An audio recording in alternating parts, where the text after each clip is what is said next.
자바사주하이, 지지충. 자, 지지들 간에 서로 만나면 변화가 일어난다를 지지충이라고 합니다. 자, 우리가 과거에 청간충을 공부했습니다. 그것과 유사한 관점으로 접근하시면 돼요. 단지 그 충의 대상이 청간이 아니라 지지일 뿐입니다. 그러면 지지들 간에는 세 가지 종류가 있죠. 생지, 왕지, 묘지. 그러면 생지는 생지끼리, 또 왕지는 왕지끼리, 묘지는 묘지끼리 충할 때 그 변화의 규모가 크고요. 그리고 우리가 그걸 잘 인지할 수 있게 됩니다. 물론 생지가 묘지랑 충할 수도 있어요.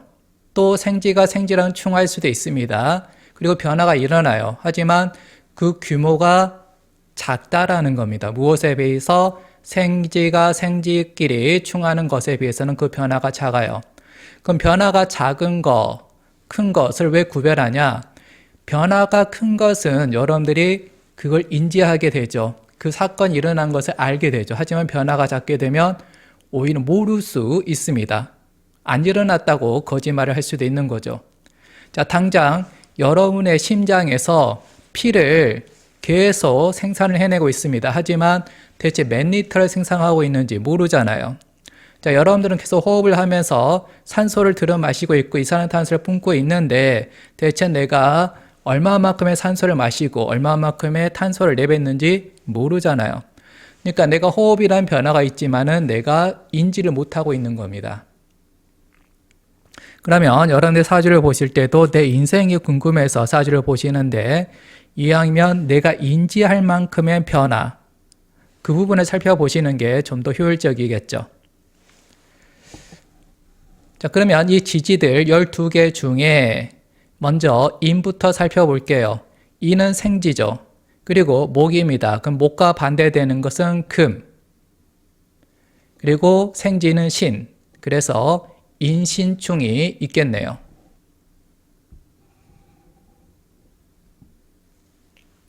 그 다음에 묘는 왕지네요. 그리고 왕지, 목, 이거 반대되는 건 금. 그러면 묘유충이 있습니다. 그 다음에 진. 자, 진은 묘지네요. 술도 묘지고요. 그리고 진은 목, 술은 금. 같은 묘지임에서 목과 금으로 서로 반대되는 오행이네요. 그러면 진술충이 이루어지게 됩니다. 왜 그러면 오행이 왜 반대되는 것까지 챙기나요? 예를 들어 볼게요. 여기에 물이 담겨 있어요.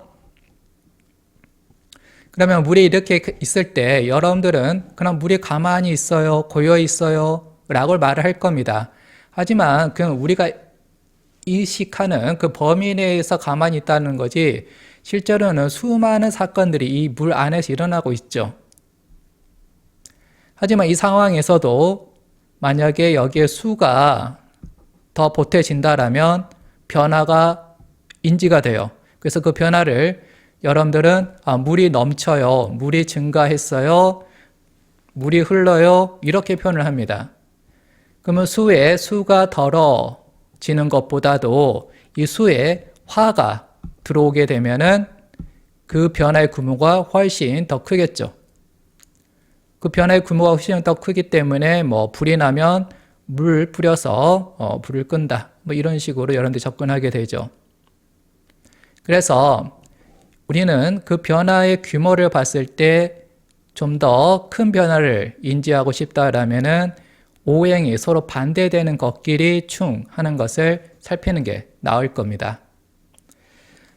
자, 다시 돌아오도록 할게요. 여기 사.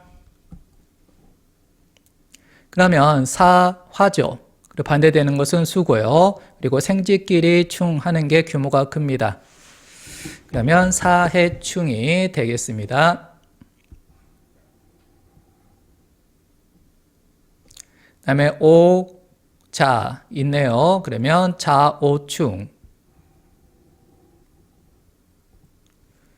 미와 추, 묘지끼리네요. 그리고 하와 수의 충, 충미충. 그래서 이렇게 지지층은 6가지가 있습니다. 그럼 이것을 가지고 어떻게 활용하냐? 자, 지금 올해의 세운이 을사년이잖아요. 그러면 을에 어떤 변화가 있을 거고요. 그리고 사의 변화가 발생해요. 하지만 그 변화는 미미해서요. 어떤 분은 인지를 할 거고 어떤 분은 인지를 하지 못할 거예요. 하지만은 월운에서 또 사가 들어온다라면 이제는 그 변화가 규모가 좀 더 커지면서 어떤 사에 따른 변화를 인지하게 되는 거죠. 근데 사가 들어와서 생기는 변화보다는 이 사와 반대되는 사의 충이잖아요. 해가 들어와서 생기는 변화를 좀 더 크게 인지를 하게 되는 거죠. 그래서 그럼 그 변화가 대체 어떤 형태로 나타나느냐? 이제 그건 십성으로 접근하시면 돼요. 그래서 만약에 이 사가 십성상 상관이었다. 그러면 이 상관의 행동을 내가 월운에서 사가 들어올 때나 혹은 월운에서 해가 들어올 때 내가 좀 더 규모가 크게 더 적극적으로 발현하게 되는 거죠. 이 천간에 있는 을도 마찬가지입니다. 이 을이 발현되는 때는 언제냐면 월운에서 을이 들어오든지 아니면 을과 충하는 신이 들어오면은 이 을이 적극적으로 발현이 되는 거죠. 더 연습을 해볼까요? 자, 지금은 2월달 무인월입니다.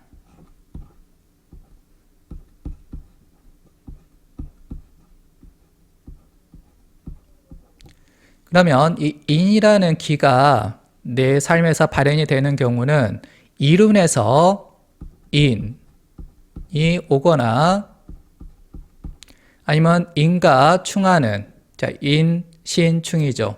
신이 오게 되면은 이 인의 기에 해당하는 십성이 발현이 되는 거죠. 또 천간에 있는 무도 마찬가지입니다. 2월 달에 이 무라는 이 기가 발현되려면은 이론에서 무가 오든지 아니면 이 무와 충하는 임이 오면 되겠죠. 그러면 이 무의 현상을 경험하게 될 거고요. 이때 무의 현상만 경험하는 게 아니라 이 충하는 임의 현상도 같이 경험하게 되는 거죠. 자, 인신충 할 때도 인의 경험만 하는 게 아니라 신에 해당하는 경험을 하시게 되는 거죠. 그러면 대체 나는 이 둘 중에 인과 신 중에 뭘 인지할 거냐는 이제 다른 기운들까지 조합을 해서 살펴봐야 되겠습니다. 자, 오늘은 여기서 마칠게요. 자바사주 바이.